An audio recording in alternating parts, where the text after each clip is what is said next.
Queridos, a paz do Senhor Jesus a todos. Hoje, lição de número 12, o diaconato. Essa lição está dividida em três tópicos principais, que são a diaconia de Jesus, a instituição dos diáconos e o perfil e função do diácono, o que ele deve fazer e como tem que ser o seu perfil.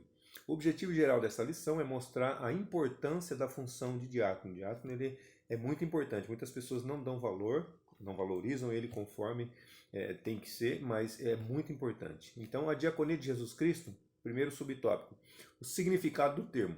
O termo grego diaconia significa ministério ou serviço. Olha só, então as pessoas estão achando que estão subindo, estão numa escalada, mas na verdade estão descendo. Ou seja, o diácono ele tem que servir a igreja, assim como o presbítero, o pastor, o evangelista também tem que servir e assim vai, tá? Então a gente está achando que está subindo. Agora eu era membro da igreja, fui cooperador, agora eu sou diácono e depois eu vou ser presbítero, depois ser evangelista e depois pastor. Então está achando que está subindo, mas na verdade essa carreira é o inverso, porque significa ministério e serviço, ou seja, tem que trabalhar. Então, eu estou aqui como membro da igreja, a igreja é a esposa de Cristo, a igreja é aquela que vai herdar, e nós, aqueles que vão começando a trabalhar, vão assim, ó, cooperador, diácono, presbítero, evangelista e pastor, dentro do nosso ministério. Tá bom? Outros ministérios são um pouco diferentes, mas eu vou falar dentro do nosso. Então, a caminhada é assim. Então, o cooperador ele serve a igreja, o diácono serve o cooperador e a igreja. O presbítero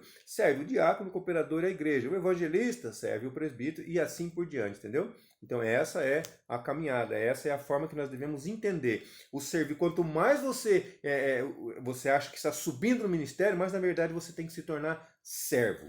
Hebreus capítulo 3, versículo 1 diz assim: Por isso, irmãos santos, participantes da vocação celestial, considerai a Jesus Cristo apóstolo e sumo sacerdote da nossa confissão.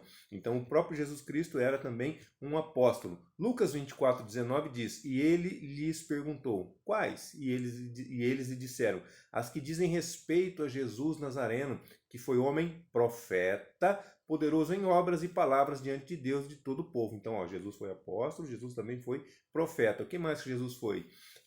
Lucas capítulo 4, versículo 18 e 19 diz: O Espírito do Senhor é sobre mim, pois que me ungiu para evangelizar os pobres, e enviou-me a curar os quebrantados de coração, a pregar liberdade aos cativos, a restauração da vista aos cegos, a pôr em liberdade os oprimidos e anunciar o ano aceitável do Senhor. Então, Jesus também era evangelista. Eu estou falando aqui todos os ministérios que o Senhor Jesus, do qual ele fazia parte, ou seja, ele fazia parte de todos os ministérios. João capítulo 10, versículo 11 diz assim: Eu sou o bom pastor. O bom pastor dá a sua vida pelas ovelhas. Foi exatamente o que Jesus fez. Mateus capítulo 20, versículo 28 diz assim: Bem como o Filho do Homem não veio para ser servido, mas para servir, ou seja, para trabalhar e para dar a sua vida em resgate de muitos. Então, o diácono ela é uma condição humilde, ela é uma condição simples. E Jesus passou por todos esses ministérios aí. Ele fez parte de todos os ministérios. Uma outra coisa que eu não falei é o seguinte: a pessoa vem cooperador, diácono, presbítero, evangelista, pastor. Esses cargos anteriores não ficou para trás. Então, quando a pessoa tem alguns requisitos necessários para ser um diácono, para ser um presbítero, quando ela se torna um pastor, todos esses requisitos se fazem necessários e agrega mais outros ainda. Ou seja, isso aqui não deixou de ser, um pastor não deixou de ser diácono, um presbítero não deixou de ser diácono e assim por diante. São cargos, é uma função cumulativa. Segundo subtópico, serviço de escravo. João capítulo 13, versículos 4 e 5 diz: Levantou-se da ceia, tirou as vestes e, tomando uma toalha, cingiu-se. Depois deitou água numa bacia e começou a lavar os pés aos discípulos e a enxugar-lhes com a toalha com que estava cingido. Então, ou seja, a diaconia da toalha e da bacia, ela mostra serviço, ela mostra humildade, ela é um exemplo de humildade e de fé. É uma convocação para uma vida de serviço. Então Jesus ele deu aquele exemplo para que nós pudéssemos segui-lo. Ele como Deus, que despojou-se de toda a sua glória e desceu até aqui, se fez como um de nós e se colocou numa posição inferior à nossa, como servo, como escravo, nessa diaconia da toalha e da bacia, nos dando exemplo, para que nós também possamos seguir o exemplo dele, ser humildes, ser trabalhadores e não querer que os outros nos sirvam, mas que nós possamos querer servir.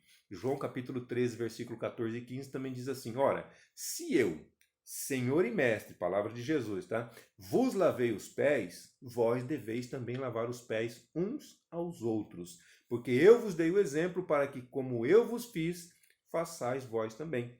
Terceiro subtópico, o discípulo é um serviçal. Tiago e João pediram lugar de destaque à direita e à esquerda de Jesus quando ele implantasse o seu reino. Vocês se lembram dessa passagem? Eles ainda não haviam entendido a mensagem de Jesus. Então eles tinham pedido, mas assim, o que passava pela cabeça deles? Teve uma discussão entre eles também, quem que era o maior no reino de Deus. Então eles não tinham, nenhum deles havia entendido por completo a mensagem que o Senhor Jesus estava trazendo. Mateus capítulo 10, versículo 43 até o 45 diz assim: mas entre vós não será assim. Antes, qualquer que entre vós quiser ser grande, será o vosso serviçal. E qualquer dentre vós que quiser ser o primeiro, seja o servo de todos. Porque o Filho do Homem também não veio para ser servido, mas para servir e dar a sua vida em resgate de muitos. Vou dizer, porque muitos e não todos, porque nem todos aceitam o Evangelho. Ele veio para dar vida em prol de todos, mas nem todos o recebem. Então, todos quanto recebem, ele dá o poder de se tornarem filhos de Deus. Resumo do tópico 1. A diaconia de Jesus Cristo está centralizada na disponibilidade em servir ao próximo. Segundo tópico, a instituição dos diáconos. Primeiro subtópico, o conceito da função. A palavra diácono, do grego diáconos, refere-se àquele que presta trabalhos voluntários, referindo aos exemplos dos criados domésticos dos tempos do Novo Testamento. Outra palavra grega relacionada a diácono é doulos. Esta refere-se a um servo ou um escravo propriamente dito. João capítulo 4, versículo 51 diz assim: E descendo ele logo, saíram ao encontro seus servos e lhe anunciaram dizendo: o teu filho vive, servo, aquele que presta serviço. Portanto, a ideia principal da função do diácono, a ideia principal que demonstra essa função de diácono é do serviço voluntário prestado para alguém. Origem do diaconato, segundo subtópico. Bênção, problema e reivindicação. Guarda essas três palavrinhas aí. São palavras-chave para esse ministério formal no Novo Testamento. Então, para a gente falar da origem do diaconato, vamos utilizar essas três palavrinhas aí. Então, Atos capítulo 6, versículo 1. O capítulo 6 de Atos é onde fala da instituição dos diáconos. Então, o versículo 1 diz assim: ora, naqueles dias, crescendo o número dos discípulos, houve uma murmuração dos gregos contra os hebreus, porque as suas viúvas eram desprezadas no ministério cotidiano. E aí, bênção. Qual que é a bênção? A bênção é o crescimento extraordinário da igreja. A igreja foi crescendo de maneira exponencial. Problema. Qual que era o problema? O problema era, as viúvas gregas eram desprezadas em relação às viúvas judias, as viúvas dos judeus. E qual que era a reivindicação? As três palavrinhas que nós falamos. Reivindicação é, elas se sentiram injustiçadas e elas cobraram assistência para elas. Terceiro subtópico, a escolha dos diáconos. Atos capítulo 6, versículos de 2 a 6. E os 12, convocando a multidão dos discípulos, disseram: não é razoável que nós deixemos a palavra de Deus, que é o alimento espiritual, e sirvamos as mesas, que é o alimento material, que é o alimento físico, que é o alimento para o corpo. Escolhei, vocês escolham, pois, irmãos, dentre vós, 7 homens, 7 é o número da completude, da totalidade, da perfeição, 7 homens de boa reputação, cheios do Espírito Santo e de sabedoria. Olha, são três características aqui, tá? Aos quais constituamos sobre este importante negócio. Mas nós perseveraremos na oração e no ministério da palavra. O diácono não tem que orar? Tem que orar também, mas aqui eles estavam fazendo uma separação de algumas coisas, tá? E este parecer contentou a toda a multidão. E elegeram, a multidão, as pessoas, o povo, a igreja, elegeram Estevão, homem cheio de fé e do Espírito Santo, e Filipe, e Prócoro, e Nicanor, e Timão, e Pármenas, e Nicolau, prosélito de Antioquia. E os apresentaram entre os apóstolos, e estes, orando, lhes impuseram as mãos, ou seja, eles oraram por eles com imposição de mãos. Então, o resumo desse tópico 2 diz assim: o livro dos Atos dos Apóstolos, no capítulo 6, descreve a instituição do ministério de diácono, do ministério de servo. Terceiro tópico, o perfil e função do diácono. Primeiro subtópico, qualificações do diácono. Caráter moral. A palavra caráter, segundo o dicionário da língua portuguesa, diz que é qualidade distintiva, o que difere uma pessoa de outra. Também diz que é a índole da pessoa, dignidade da pessoa, ou seja, quem você é, quem eu sou de verdade. Isso é caráter. Aí está falando caráter moral. A palavra moral significa integridade, significa honestidade, significa decência e significa justiça. Então, dentro do caráter moral, 1 Timóteo capítulo 3, versículo 8, nós vamos ficar, esse subtópico vai ficar só em 1 Timóteo, tá? Então, primeiro, versículo 8 agora. Da mesma sorte, os diáconos sejam honestos, não de língua dobre, não dados a muito vinho, não cobiçosos de torpe ganância. Então, caráter moral do diácono precisa disso daqui. Tem que ser honesto. Não pode ser desleal, desonesto nos seus negócios. O que você fizer, você tem que dar a sua palavra, tem que cumprir, tem que ser honesto. Você tem que marcar um compromisso, tem que honrar. Você tem que fazer uma dívida, tem que pagar. Não de língua dobre, não pode ser um homem de duas palavras. Não pode falar sim agora e não depois. A sua palavra tem que ser sim, sim e não, não. Ou seja, sim é sim, não é não.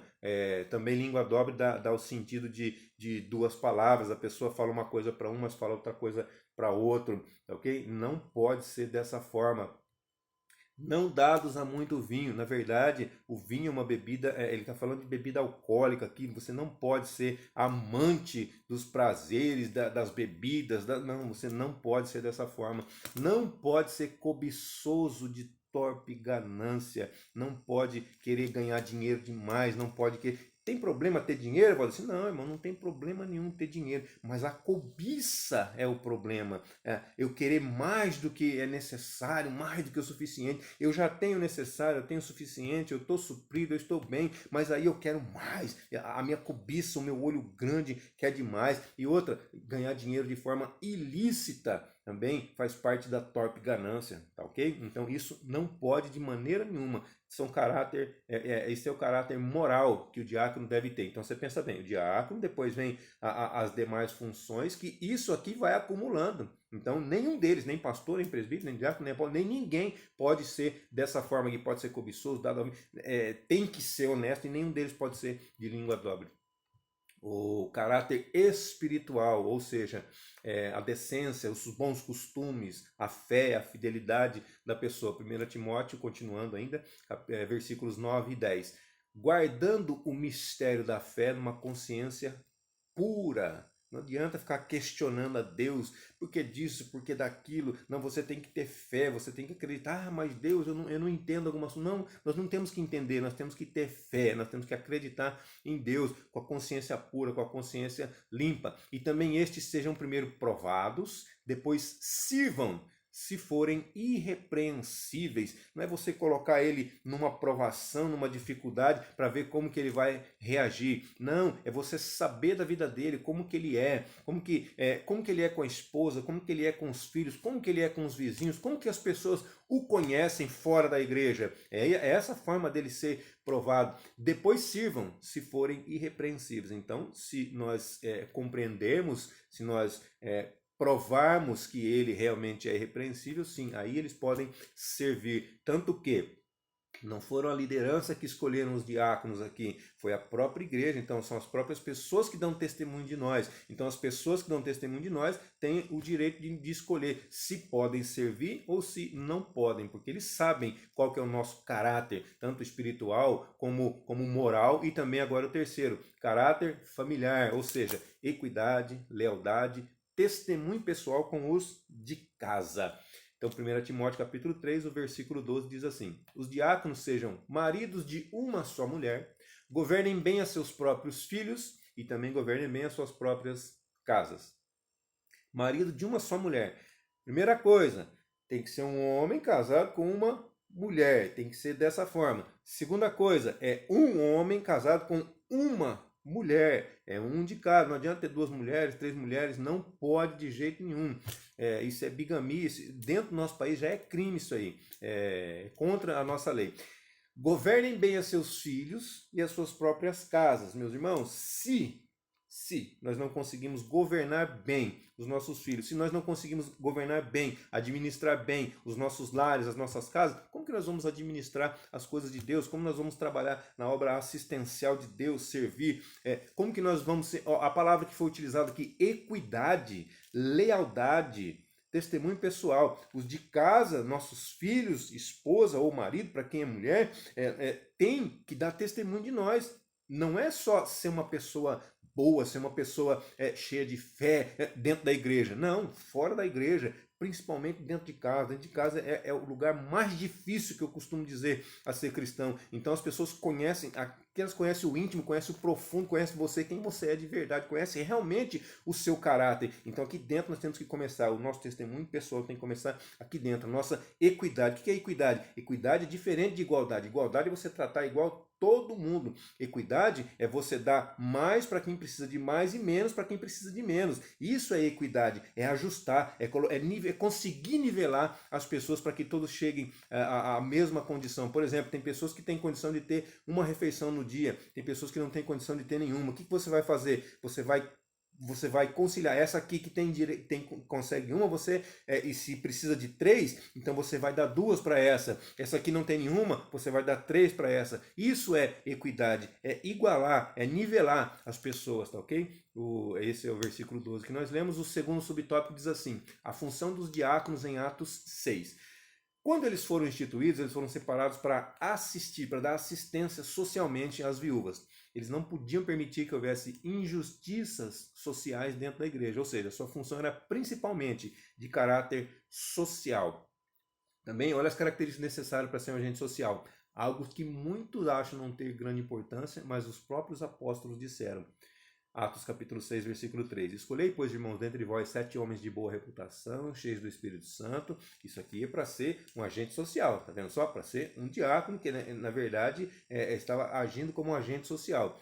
Boa reputação, cheios do Espírito Santo, cheios de sabedoria, aos quais constituamos sobre esse importante negócio. Olha a ênfase que eles deram para a assistência social. Eles não podiam parar de orar, não podiam parar de meditar na palavra do Senhor, não podiam parar de pregar, não podiam parar de ensinar. Então eles constituíram pessoas cheias do Espírito Santo, cheias de fé, de boa reputação, pessoas sábias, para poder fazer essa parte, esse importante negócio, foram as palavras que eles utilizaram. Ou seja, a obra social é importante, é muito importante, também faz parte da obra de Deus aqui na Terra. Ela é importante por se tratar de pessoas importantes. Quem são essas pessoas importantes? Pessoas pelas quais o Senhor Jesus morreu, ou seja, todos nós. Então a função de diácono hoje, atualmente, é o terceiro subtópico, atualmente a função primordial do diácono é auxiliar a igreja local através das orientações do seu pastor, o pastor orienta e ele faz o que deve ser feito.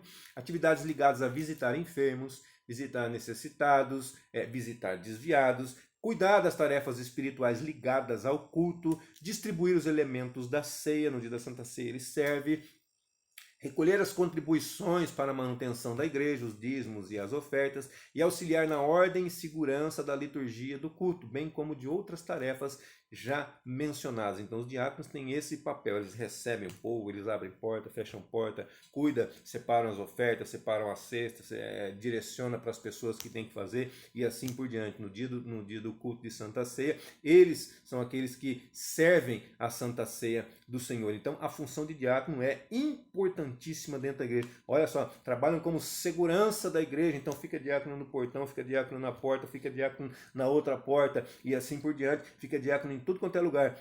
Pessoas com más intenções, elas tentam se chegar na igreja, os diáconos já são os primeiros a receberem ali e eles têm que ter discernimento, têm que ter sabedoria para saber quais são as intenções dessa pessoa, tá certo? Então, É muito importante, irmão. Já pensou uma pessoa chega querendo matar o pastor, querendo matar o líder que está ali na frente, aí ele chega, não tem ninguém na porta, ele chega, vai passando reto e já vai direto para o púlpito, já vai direto para a tribuna, seja lá como você chama, já passa reto e ele faz o seu intento. É claro que Deus não vai permitir esse tipo de coisa, mas nós temos o diácono ali na porta, o diácono no portão, para recepcionar essas pessoas. Então eles não deixam que coisas ruins, pessoas mal intencionadas, passem por eles, tá certo? Eles já bloqueiam ali mesmo. E aí, você já sabe, não tem um diácono só. Tem um ali, já vai chegando os demais, tal, vão conversando. Se for demônio, já é repreendido ali mesmo, não tem nem condição de entrar dentro da igreja. Amém, queridos? Então, o serviço do diácono, ele é importantíssimo, ele é crucial, principalmente na atualidade. O resumo do nosso tópico 3 diz assim: para o perfil e função do diácono, deve-se levar em conta o caráter moral, o caráter espiritual e o caráter familiar do candidato. Amém, meus queridos? Deus abençoe a todos e até a nossa próxima lição, se assim Deus nos permitir.